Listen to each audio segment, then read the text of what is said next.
Hakadosh Boker or Masechet Gittin Daf 15a. We were just speaking about that a woman came and she was a cholah, and she said that she wanted to give this type of an adornment to her daughter. And what happened was it was valued at 1,200 zuz. So imagine what a fortune that was. And she died. And the Chachamim came and they were mekayim her words. So you see from here, the matanat shchiv merah, a present of a shchiv merah, is going to be acquired just by saying it. So Elmaleh, so told them Rabbi Elazar, Bnei rochel tikberem imam. These are Reshayim. So you can't bring a raya from Reshayim. He says, why? Because Chachamim, they didn't even mention them in the Bet HaMidrash. So we don't even know the details. Meaning, if we don't know the full details, because they were Reshayim, there's nothing for us what to talk about. Who's Reshayim? These people. Bnei rochel. Okay? Then it says Tanakama. So the Tanakama of a Braita that he says that if the Mishaleach is alive, you could give back the money to Rabbi Elazar, holds like Rabbi Elazar. The Matanat Shchiv Merah needs a kinyan, just like a Matanat Mari, which means that a present of Shchiv Merah, you need to do an acquisition. It's not going to be acquired for nothing. So says the Gemara, Rabbi Yaakov, Nami Rabbi Elazar. It comes out Rabbi Natan Rabbi Yaakov, also like Rabbi Elazar. Afal Gav de Amit, because even though he dies, Lo Amrinan, we do not say mitzvah lekayem divrei hamet. It's a mitzvah to be mekayem divrei hamet. Yeshomrim, and some people say Rabbanan, like the rabbis. Rabbi Yehuda Nasi, Shamar Mishum Rabbi Meir, Rabbi Yehuda Nasi that says because of Rabbi Meir, Rabbi Elazar, he was like Rabbi Elazar. But if it is that he's going to pass away, Amrina mitzvah lekayem divrei hamet. There is a mitzvah to be mekayem divrei hamet. Chachamim omrim, Chachamim say yachloku. You divide it. Why? Mesapkelu, because they have a safek in both the dinim. First of all, are the words of a shchiv merah as if that it's already given over, and is there a mitzvah to be mekayem divrei hamet? They can amru, but here was the sixth shita says shudadif. It's always better that the shaliach he's going to take an evaluation. Rabbi Shimon Nasi Maseata Leshmir. Rabbi Shimon Nasi wanted to comment. What does he hold? So he says he wanted to bring down the case. So Ibai lehu Rabbi Shimon Nasi Nasihu o Mishmed Nasi Kama. When it says Rabbi Shimon Nasi, is it that he was a Nasi himself, or is it that he's saying it in the name of a Nasi? Because we never saw a Nasi called Rabbi Shimon, right? So what does that mean, right? So there's Rashbag, Shimon Gamliel, right? Or Rashbag, the son of Rabbi Yehuda Nasi, but they were never called Nasi, right? That means even though they were Nasim, we never saw somebody called Rabbi Shimon Nasi, right? So therefore he comes and he says, Tashema Damar of Yosef Alachak Rabbi Shimon Nasi. So it's mashma that he wasn't a Nasi himself, because it says Alachaz like him. But still we have a safek. Nasihu, or the Kamar Nasi. Was he himself a Nasi, or was he saying in the name of a Nasi? We don't have an answer. We don't know. We don't know if he was a Nasi or was bringing down the name of a Nasi. So Gufa, they came and they said, Amar Rabbi Yosef, Halachak Rabbi Shimon Nasi, the Alachaz like Rabbi Shimon Nasi. Right, it says 1 second. But I thought that we paskin that the words of the Shchiv Merah are Kiktuvim Chimsurim Damu, which means that the second that the Shchiv Merah says something, Kamarnu, right? It's like it's already given over. So says the Gemara, Rav Yosef Mukila Bari. He says, no, the Braita is talking about a Bari. And that's why you have to actually come and you can give it back to him, because it wasn't as if that he gave it over. So says the Gemara, Behal Yoshem Meshaleach Kama. But I thought you were saying that you're going to give it back to the Yorshim of the Meshaleach. The Kaimalana, we pass, Kenitza Lekam Divrei Hamet. So says the Gemara, Tani Yachziru Meshaleach. We have to give it back to the Meshaleach. Hadran Ale Alach Hamevi Kama. So we finished the first perek of Hamevi Kama, meaning like this. There's going to be 2 pereks of Hamevi. So that's why this is Hamevi Kama, which was Hamevi Get, right? And then there's going to be another chapter which is called Hamevi. Okay, so that's why we were saying Hamevi Kama. Hakadosh, new chapter, Perek Sheni, chapter 2, right? Tedvav Amud Aleph in the middle of the page. Hamevi Get Mimdinat Yam. Imagine somebody brings a get from Dinat Yam. And he says, B'fanai Nichtav, Avalo Amar B'fanai Nichtam. Meaning the first chapter we were speaking about Bichlal, the entire obligation of saying B'fanai Nichtam, B'fanai Nichtam, and that you know what happens if you didn't say it, if somebody brings it, where do they bring it from, so on and so forth. This chapter now says, what happens if you did say, but you only said half? Said B'fanai Nichtav, but you did not say B'fanai Nichtam. Or you said B'fanai Nichtam, you didn't say B'fanai Nichtav. Right? One of them is the writing it, and one of them is the signing of it. Right? Or you said B'fanai Nichtav Kulo, B'fanai Nichtam Chetzio. The entire thing was written in front of me, but only half of it was signed in front of me, which means only one head. Or B'fanai Nichtav Chetzio, half of it was signed in front of me, it was written in front of me, sorry. B'fanai Nichtam Kulo, but everything was signed in front of me, Pasul. In all these cases, it's a get pasul. Okay, because it wasn't done properly. Okay? אחד אומר בפני נכתב, ואחד אומר בפני נחתם, pasul. The same halacha would apply if two witnesses come. One witness comes and he says, בפני נכתב, and one witness comes and he says, בפני נחתם, pasul. Right? Why? Because we only believe the shaliach. The shaliach of the husband is the only one that he's going to believe. There's one witness to say, בפני נחתם, בפני נחתם. But the second that you have testimony, right? There, it does not help one witness. You need two witnesses. שניים אומרים בפני נכתב, ואחד אומר בפני נחתם. What if you have two people saying בפני נכתב, and one person saying, one ed saying, בפני נחתם? Still going to be pasul. Right? We're going to explain later on. Right? Rabbi Yehuda machshir. Rabbi Yehuda says it's going to be kosher. If you have two people saying that it's בפני נכתב, one person saying בפני נחתם. Right? And it says, אחד אומר, one person says בפני נכתב, ושניים אומרים בפנינו נחתם, kasher. But if you have one witness saying it was written in front of me, and two witnesses saying there was signed in front of us, it's going to be kosher. Okay? Mm-hmm. Fine. So let's see. Says the Gemara, Hatula Mali. Why is it that the Tana had to teach this halacha? Right? Atana lechadazima. We already learned it once, the beginning of the Masechet. The Gemara said at the beginning, the Mishnah said at the beginning of the Masechet, Hamavi get Medinat Hayam, tzarich shomar b'fanei nichtam, b'fanei nichtam. So if you're going to bring a get from Dinat Hayam, you have to say b'fanei nichtam, b'fanei nichtam. Right? So therefore, obviously, if you don't have that, it's going to be pasul. So why do I have to bring that in this Mishnah then? So answers the Gemara, if it was only going to be from the first Mishnah, Havamina, I would have thought to say tzarich, v'lo amar kasher. Kamashmalan, that is not kasher, which means it is. Sometimes I tell you, listen. Which one? But it's just pasul. Yes. Yeah, 100%. It's going to be pasul even b'diavad. Okay? So, one more time. Right? What's the entire concept that we're talking about? The entire concept that we're talking about is, right, is that imagine right now I come and I tell you, listen, this is what you're required to do. But you didn't do it.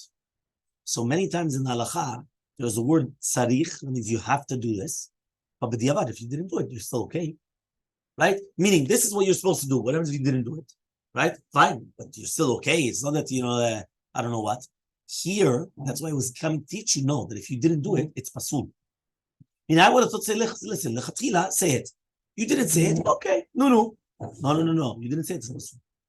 Right, that's what he's coming to teach you. Next, we said in the Mishnah, לפני נכתב חציו, לפני נכתב כולו. Half of it was written in front of us, and the entire thing was signed in front of us. It's going to be pasul. You guys remember what we learned in the first perek? How much does it have to be written in front of the edim? Mm-hmm. One shita says a kol, the other shita said. That's it. That's all. The first line. Halakha l'maaseh, that's what we do until today. Kula? No, first line. Kula. You can go. מה זה kula? No, kula זה כל הגט, לא כל הגט. כל השורה הראשונה. It's a kula. Okay. So that's what we paskin. We paskin, and until today, that's what they do. Until today, right, when they're running back from one get to another get, they didn't come, right, and they're looking, right, and they see the first line. Once the sofer writes the first line, they go, and then they come back when it's finished. Because until today, you need edim to see that, of course, even if it wasn't brought from abroad. Well, here it's brought from abroad. No, here, yes, but you're saying I'll say today. So basically, now it says, right, b'fanai nechtav chetzio, half of it was written in front of us, right, and b'fanai nechtav kulo, and in front of me was signed. The entire thing is going to be pasul. Hai chetzio, which chetzi? Ilem hachetzi arishon. If you're going to tell me it's the first half. Says even if he wrote one line, right? Even if he wrote one line, it's going to be kosher. You don't need more than that. Yeah, you don't need more than that. Okay? So he comes and he says, yeah, this is Zayin. Zayin was Le'el Hea Mubet. Yeah, Hea Mubet is what we learned over there. And there we actually brought it down in the halacha. Yeah, it's the last line on Hamul Bet. And there it says, it's a Shulchan Aruch Sif Tedvav. Shulchan Aruch, Even is a Siman Kuf Membet. Sif Tedvav, halacha l'maaseh. You only need to see the first line of Gemara. No. So the question is, what are you talking about that you saw half of it written? If you saw half, right, you're already done. Elamar Ravashi, but just like Michelle said, or rather Ravashi says, you're right, last half. That's your acharon. Okay, fine. Then it says, it's not good. It's not good. That's what he says. And if you only saw the half of it, it was last half. The name is not in the beginning, no? The name is towards the beginning, but it's not the first line. It's not the first line. Yeah, I saw it, like third line or something. Yeah, like third, fourth line, yeah. 100%. First you have the date. Right? First is the date, then is the place, and then is the names. Yeah. Okay? So he says over here, right? Sorry. Thank you. If the entire thing was written in front of him, but half of it was signed in front of him, it's going to be pasul. Right? Pasul. Even if you have two witnesses testifying on the second signature, it's going to be pasul. Says the Gemara Maitana. Why? If he's testifying about his own signature, and you have two witnesses testifying on the second signature, why is it going to be pasul? So says the Gemara, right? O kulo b'kiyuma get, o kulo b'takanat chachamim. You don't do half-half. What does that mean? If you want to be mekayim the get, you have to be mekayim the get from the beginning to the end. Here, what are you trying to do? You're trying to use two cards. On the first signature, you're trying to do the concept which is called takanat chachamim. What is takanat chachamim? It's like a joker card. Yeah? With the other one, I'm trying to use another joker card. What's the other joker card? Two witnesses. Says the Gemara, if you want to use two witness format, you need the two witnesses on both. And if you want to use the takanat chachamim format, which is v'nanetam, you need to have it on both. You cannot use half on takanat chachamim on half of it, and on half of it, the kiyum, right? The kiyum get format. You can't do that. It's either all or none. Yeah, you always need to use the same format. You understand? So matkif la Rava. Rava comes and he asks the following question: Miika mide. Does there exist something? Tilo amar chad kasher hashtadi katre pasul. Does it make sense that you have one witness coming and saying that it's going to be kosher, and now you have two witnesses coming and saying that this signature is this person's and it's going to be pasul? Does that make sense logically? That one witness is going to be okay and now two witnesses are going to be pasul? Ela marava, but rather Rava says, afilu, says Vava Mubet, 15b, afilu hu ve'acher meidim al chatimat yad hasheni, pasul. Even a bigger chidush. Even if he himself is going to testify on the chatimat ed hasheni with another witness, it's still going to be pasul. Because I would have thought to say that, listen, but he was already his own on the first ed, like on himself. And now he's going to say it on the second one, he's going to testify. It's still going to be pasul. My time, what's reasoning? Because we could switch it with regular validating of documents. And we're going to take out 1/4 of the money, from the mouth of one witness. Meaning like this. There are two witnesses signed on a document. One witness comes and he says, this is my signature, and this is the signature of my friend. David comes and he says, yeah, this is the signature of my friend. Right? Avronen. Yeah? So what happens? So he comes and he says, what happens? It comes out that 3/4 of the money is coming out of my mouth. Only 1/4 is coming out of the mouth of David. Why? Because I testified about my own signature. It's already 50%. And on Ronen's signature, I testified also, and you testified. So it comes out that 75% is based upon me, and 25% is based upon him. So where did you ever see such a thing that you could take out money, right? That you could take out money based on 25% testimony? Because 75 is on one witness, and 25 is on another. It's always 50-50. It's never 75 and 25. Yeah? So Matki Ravashi comes and he asks the following question. Does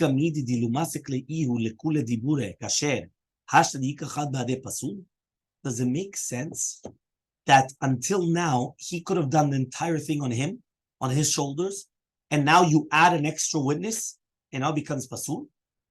Meaning, if you're adding witness, it should be better, not worse. Beforehand, I have all the yoke on my back. I say, everything's on my back, and it's still okay. Right? And now all of a sudden I add a witness, and now it makes it worse. How does that make sense? Ela Maravashi, but rather Ravashi says, Afilu Omer, even if the shliach is going to say, Vani hu ed hashani, I'm the second witness, is going to be pasul. My tama, what's reasoning? Or kulo b'kiyum haget, or kulo b'tekana chachamim. The same thing. Everything has to be b'kiyum haget or tekana chachamim. I cannot use both criteria. I cannot use both joker cards. You understand? Meaning the mechanism. Yeah, it's a kula. So you cannot be exactly. You cannot come. It has to be proper. Meaning it has to be equal. It cannot be that I'm using half on one way and half on another way. You understand? So the first guy comes. He's now we learned in the Mishnah. בפני נכתב כולו, בפני נכתב חציו פסול. What happens if he comes and he says the entire thing was written in front of me, but it was only half signed in front of me? It's pasul. What was the other half? If there's no witnesses whatsoever on the other one, this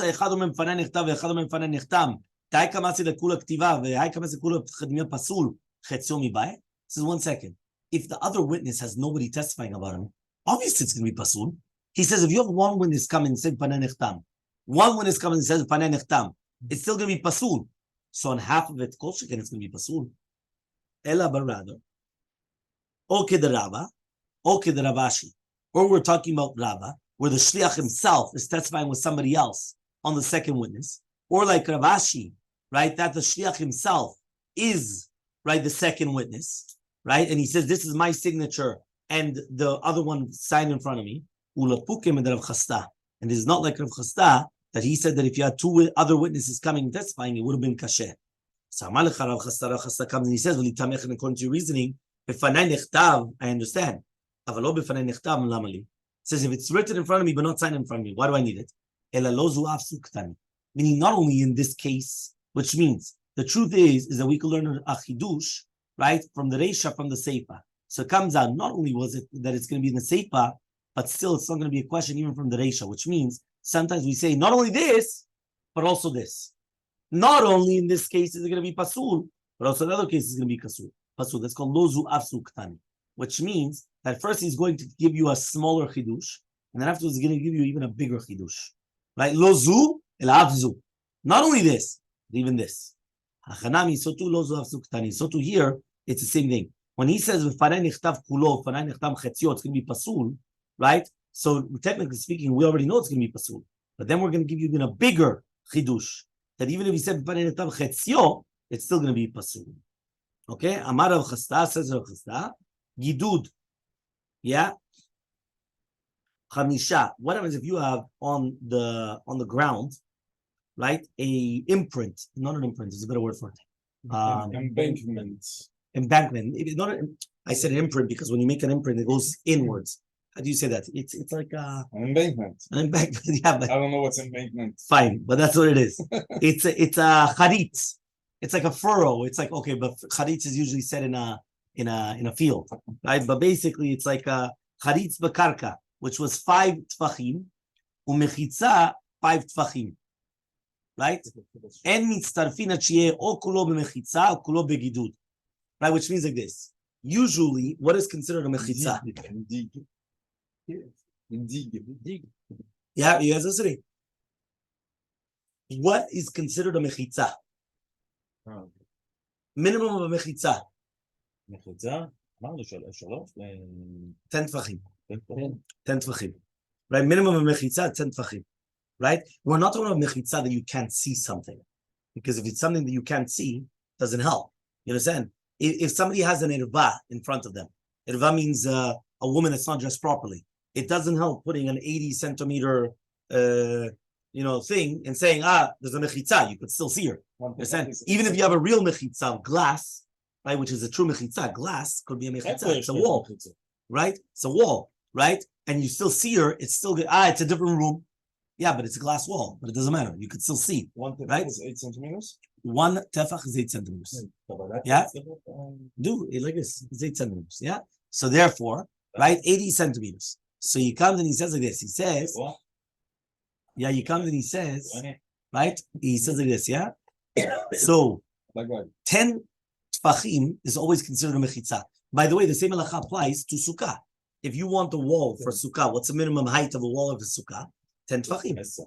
Yeah, 10 tfachim, 80 centimeters. Okay, that's the minimum. Oh. What?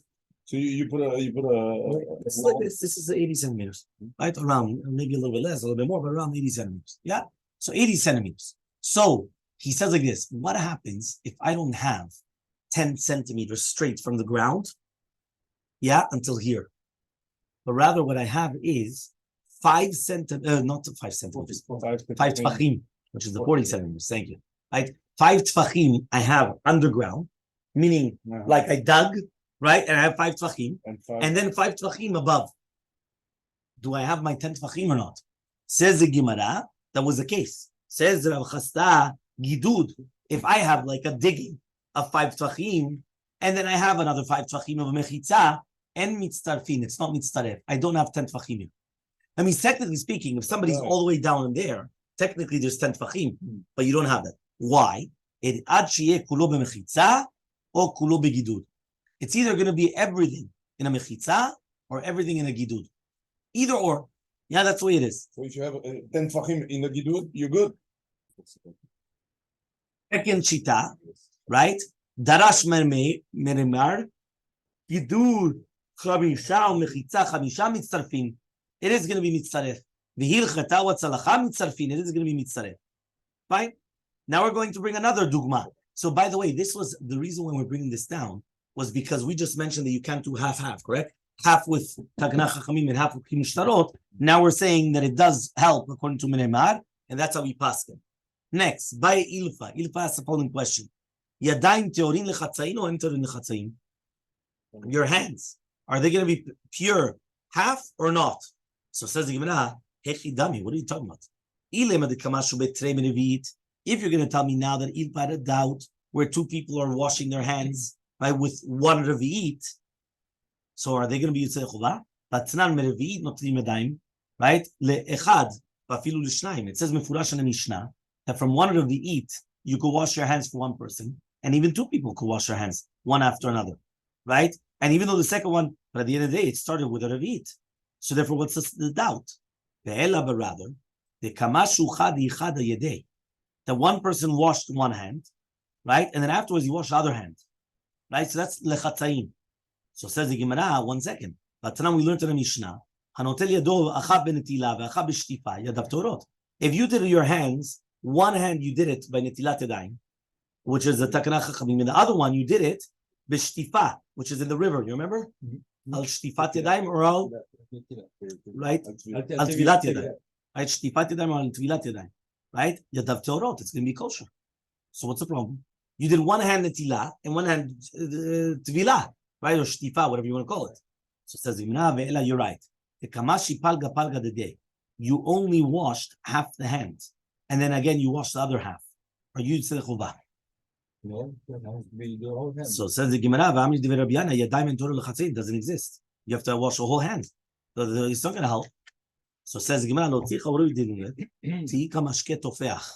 which means that the one that you did at the beginning is still wet, moist enough that you have mashke tofeach, which means that you could touch that part and then touch something else and get it wet. That's called tofeach amenat latpiach, which means you have liquid that's still moist that you could enough to. So says Gemara, what do I care if you do still have liquid there? But now we learned in the Mishnah and Tarot, hanitzok tetzayin amud aleph. Hanitzok, והכתפרס, ומשקה תופח, אינו חיבור, לא לטומאה, לא לטהרה. It's not, it doesn't mechaber, doesn't connect. Not to tuma, not to tahara. So obviously the nitzok is a kiluach, right? The stream of water going when you're pouring. The katafres is a mashke, right? Which is coming down, right? From midron, which is like a mountain that is coming down like this, I don't know how you call it, slope, right? Mashke tofeach, it doesn't connect. Water? Right, the water that's coming down from this mountain, right? It doesn't connect. So he says that the mashke tofeach, it's not a chibur, not for tuma, not for tahara. So if it doesn't help. Science is a gemara. Lo tzricha dika tofeach latpiach. You're right. It's not just that it's tofeach, but it has to be tofeach mena latpiach to do something else. And therefore, since it's going to be enough to do something else, that's going to be okay. And then they're going to speak about it. Hashem tomorrow.